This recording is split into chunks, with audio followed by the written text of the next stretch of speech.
illustrate what tension is. Go that way. You ever feel tension in life, in relationships? How about at work? Go that way.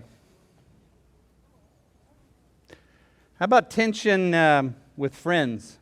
Ready? Set? Go. How about tension with money? Or how about tension at work?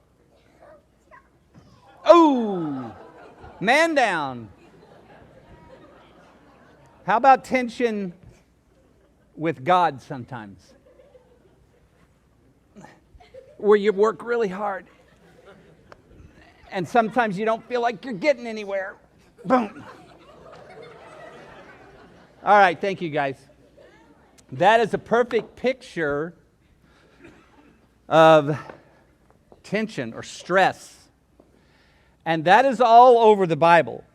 It's all over the story and the idea that we're going to talk about today. The tension that we feel at times in relationships. The tension that we feel at times with God Himself. The tension we feel about ourselves and the way that we behave, our choices sometimes. It's hard to make decisions. I don't know which way to go.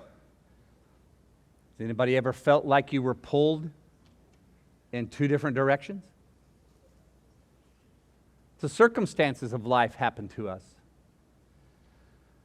We deal with addictions, either our own or those in our families. We deal with death, illness, accidents, car accidents, accidents at work. Create stress and tension in our lives that overflows into our relationships.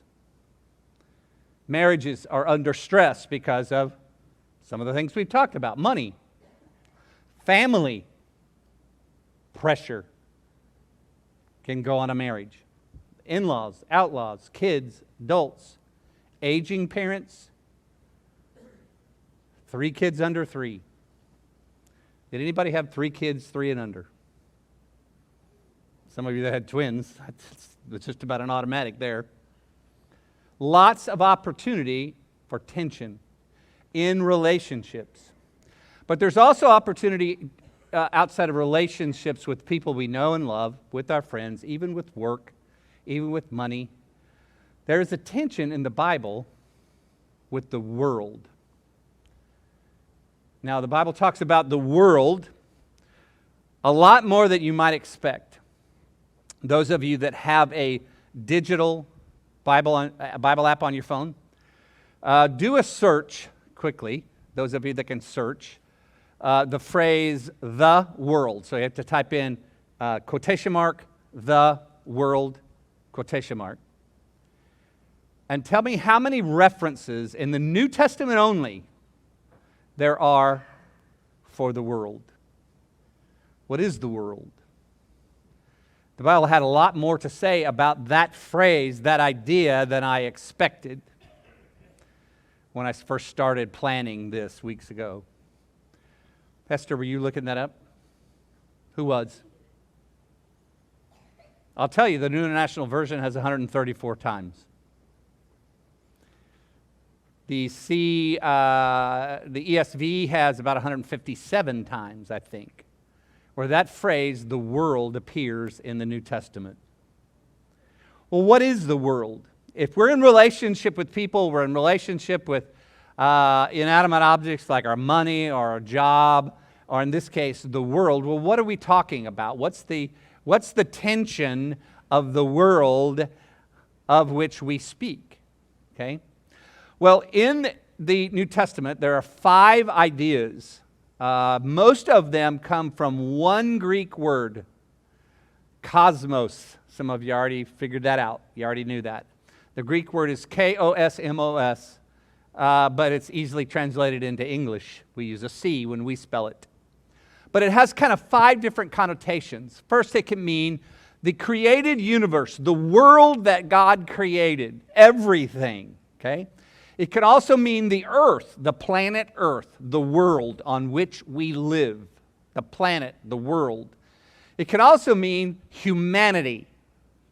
For God so loved the world, the people of the world. Okay, that's one of the ways that cosmos is used. Existence or experience, a worldly experience or a worldly attraction.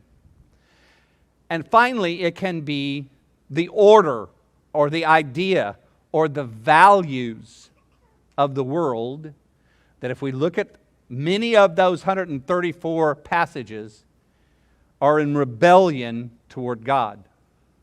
The Bible talks about the ruler of the air, the ruler of this world as Satan. So it's used in all five of these ways, okay?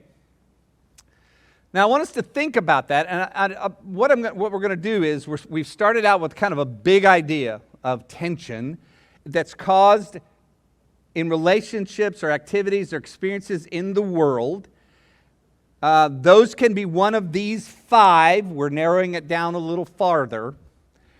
There are a ton of verses. For God so loved the world. That's probably the most popular one where the word cosmos appears.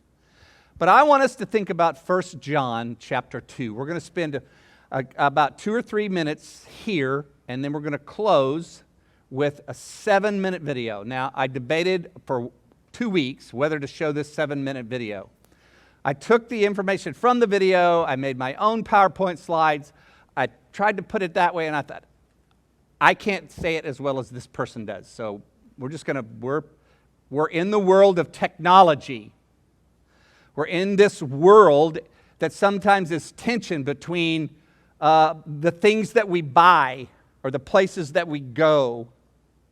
This world, the tension in this world with things of the future, artificial intelligence, the virtual world that most of us old people really don't spend a lot of time there, but our children and grandchildren are going to be dealing with the virtual experience where people will have friends online,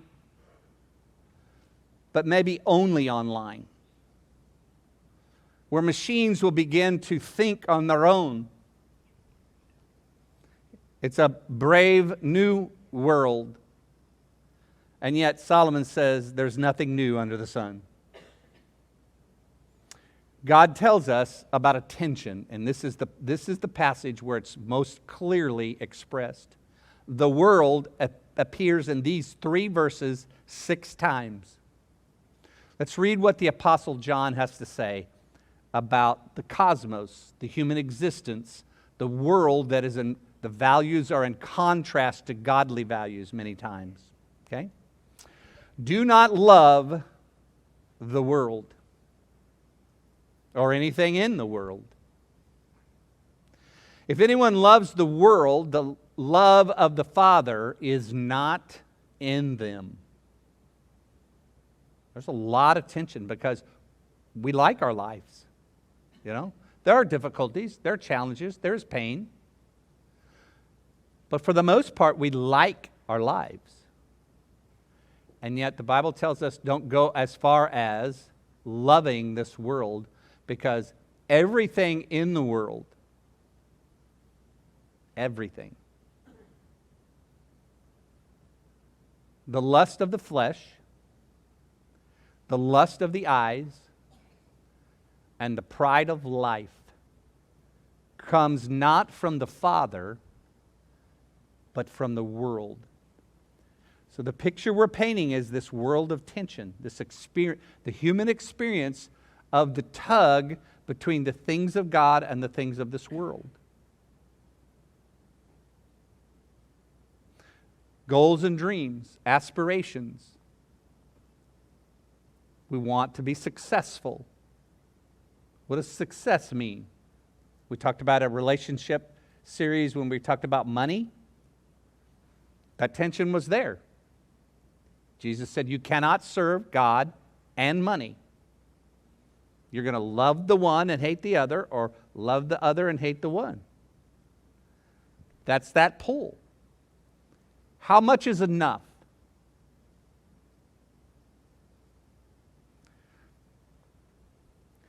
In social media that all of us deal with,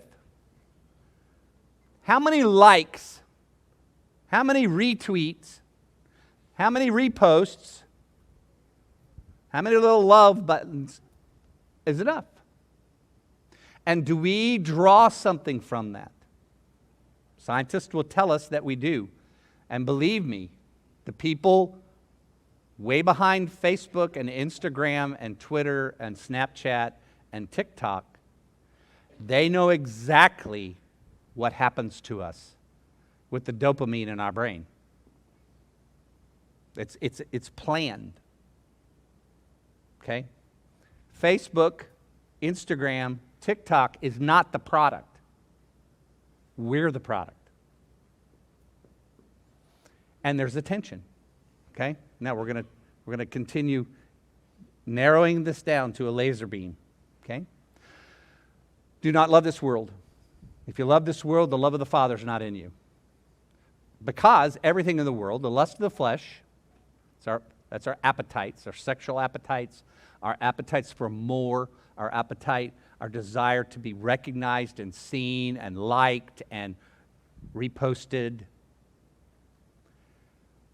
The pride of life comes not from the Father, but from the world. The world and its desires pass away, but whoever does the will of God lives forever.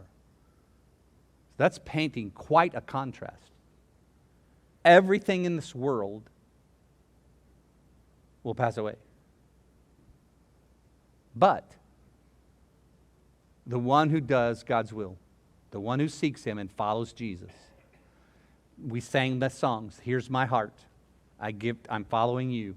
All of what we sang today highlights the choices that we have to make. And sometimes we're being pulled. And sometimes we get pulled over the edge by the world. Okay? Now, we're going to put a point on this, a laser point on this. The iPhone is barely 15 years old. Okay? But this is an example of the things of the world, the values of the world, and how it has an impact on us. The world has an impact on us. And what I'm speaking of, I feel the tension in my own life. Okay? And the warning that I give to you is a warning that I give to myself. You can go to your iPhone and you can go to the utilities, and there is a tab that you can touch that gives screen time. How many of you know that exists? And you look at it. Okay? So, an hour and 57 minutes today for me. But if we go, I think it'll automatically do this. Most of my time today, an hour and 7 minutes, has been in the study Bible. That's because it's Sunday. But my daily average, hold on. Last week was 10 hours and 26 minutes. Even Brad Page swallowed real hard. There's a tension. This is a tool that can be used for good, or it can pull you over the edge. Okay? So we've taken this big idea of the world and tension in this world, of following God or being distracted. We've narrowed it down to what the Bible says about the world. Okay? And we now have narrowed it down. So I want to watch this 7-minute video. The woman you're going to see is Jean Twenge. She wrote a book. It's 4 years old now. Has a long title. iGen, and she classifies boomers. Okay, I'm on the end of the boomers. I was born in 1960, and she classifies boomers as between 1946 and 1964. The next generation is Generation X, or Gen X, 1965 to 79. How many of you are Gen Xers? Okay. If you are a millennial, that's 1980 to 1994. Raise your hand. Okay. And what she classifies as what we might call Gen Z, it's also called Gen Z. She calls it iGen. If you were born between 1995 and 2012, raise your phone. Bear with me. Let's watch this video. We evolve because it's what we can do. It's what we should do. Today, tomorrow, forever. People love to talk about generations. So you probably heard some terms in this area before, like baby boomer. And we can see by a show of hands, how many baby boomers do we have in the audience today?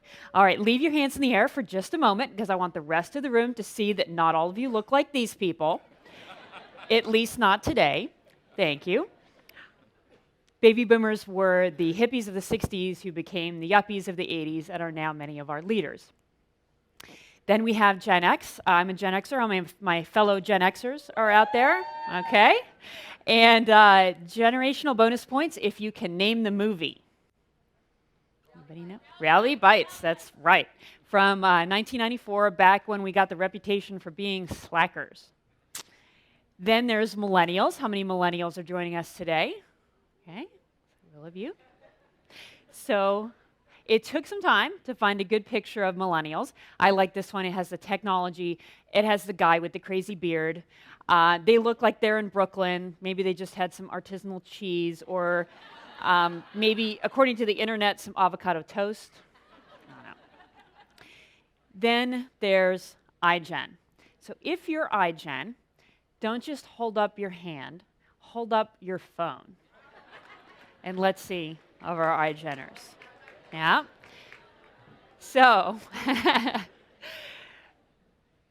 almost all of you have a phone, and almost all of them are smartphones. iGen is the first generation to spend their entire adolescence with smartphones, and that has had ripple effects across many areas of their lives, and that is also the topic of my book called iGen. So, how do we know how generations differ from each other? For the most part, it's by asking teens to tell us about their experiences and how they're feeling in large national surveys that are done every year. Several of them go back all the way to the 70s.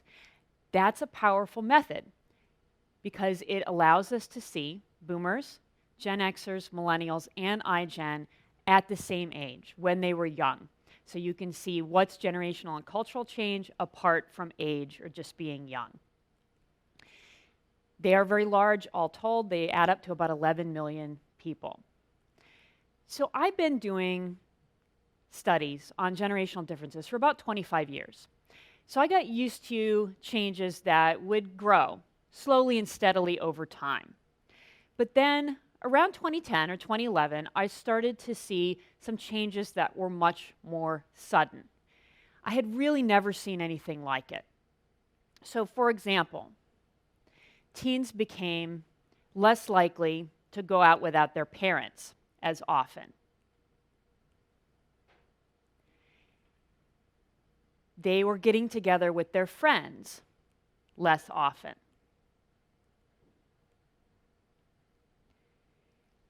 More started to say that they felt left out or that they felt lonely.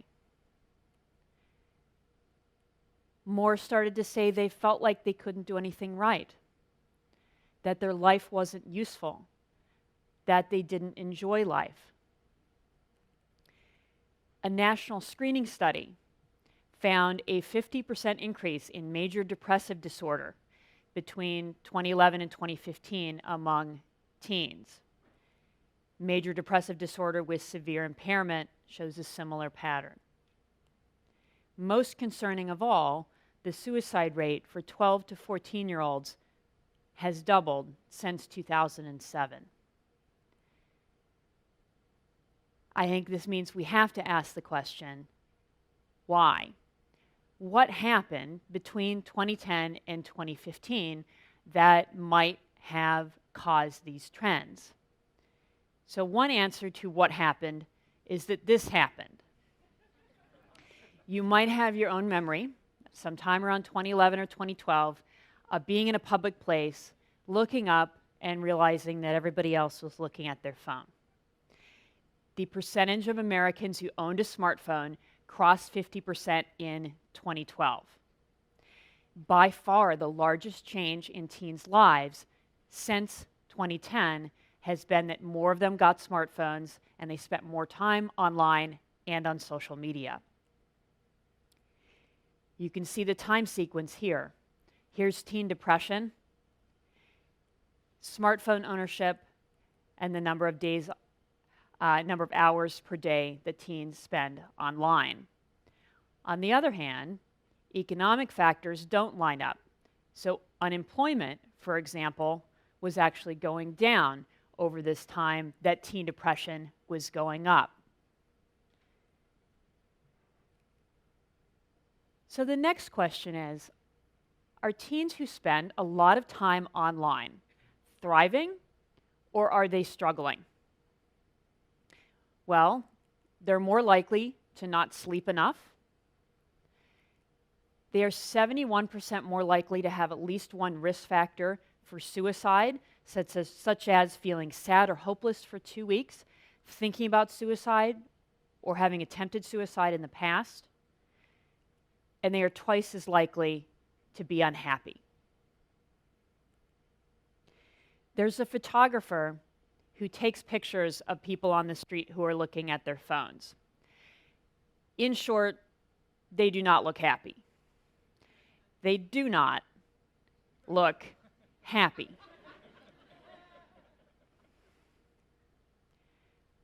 Here's the good news. You don't have to give up your phone. Use your phone for all the great things that it can do for an hour or two a day, and then go and live your life.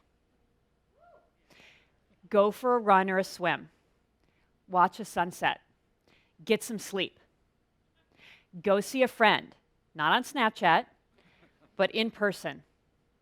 Watch the expression on your friend's face. Hear the tone in your friend's voice. Give your friend a hug. In short, let your phone be a tool you use, not a tool that uses you. Thank you very much.